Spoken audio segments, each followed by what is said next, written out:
closing night film was Don Jon, which was the new Joseph Gordon-Levitt film. I've heard of this. He wrote, directed, and acted in this.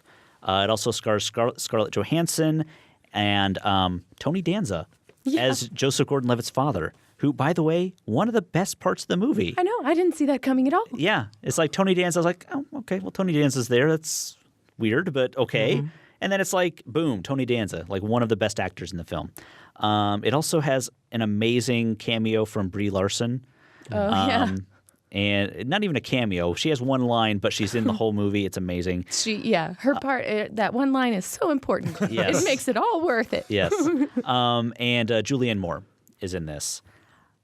This is about a guy who he's sort of like a stereotypical New Jersey guy that you would think of. Like one of those bartenders almost. It sounds like, maybe, I don't know. I wouldn't say that, but maybe. But he's very focused on, like, he talks about sort of the 5 things he cares about. One of the things he cares about is pornography. He is a porn addict. And that's really what the film is about. This film is hilarious. This film is unbelievably funny. I missed at least a third of the lines in this movie because everyone was laughing. It was just loud. Yeah. I've got to see it 2 or 3 more times. Yeah. Definitely. At least. So Joseph Gordon-Levitt, he goes out to the clubs and he picks up women and he has sex with them. And after he has sex with them, he goes and watches porn. And he talks at length about how much better porn is than sex. And here's why. And it does this in the film at least like 5 times. He has like these soliloquies about pornography and how it's so much better. And look from this angle, this is good, and from this angle, this is bad, and here's how I watch pornography and all this stuff. And then he meets Scarlett Johansson's character, and he's sort of enamored of her, and she's not having it, so he has to work harder to get her.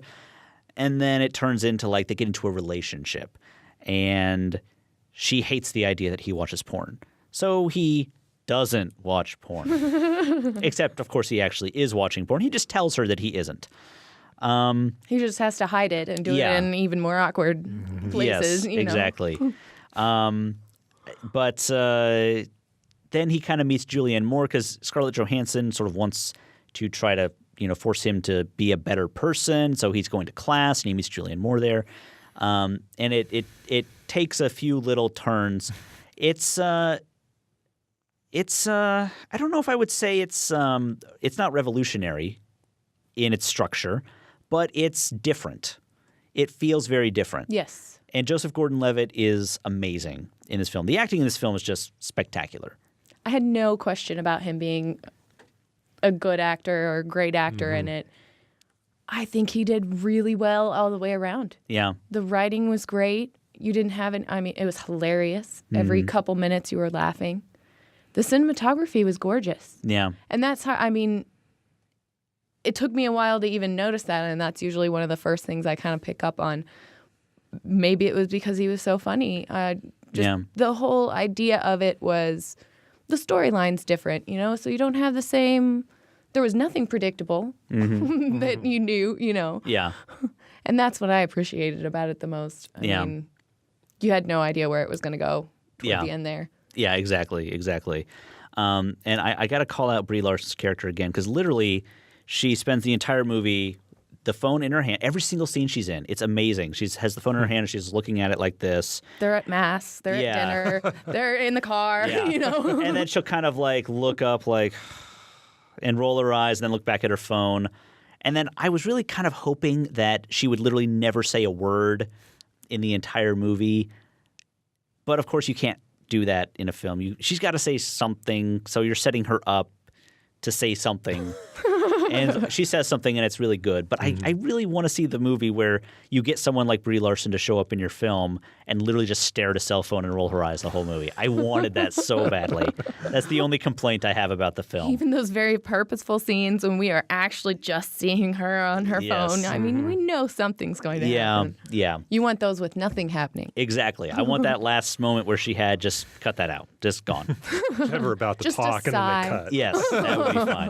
That would be fine. Was Julianne Moore cast because of the Boogie Nights reference, or did No, she play she a wasn't. different- She's sort of she's this sort of force, this sort of older, wiser force in his life. Not an Amber Waves. No, Okay. no, she's not an All right. she's not a porn actress Okay. in this film.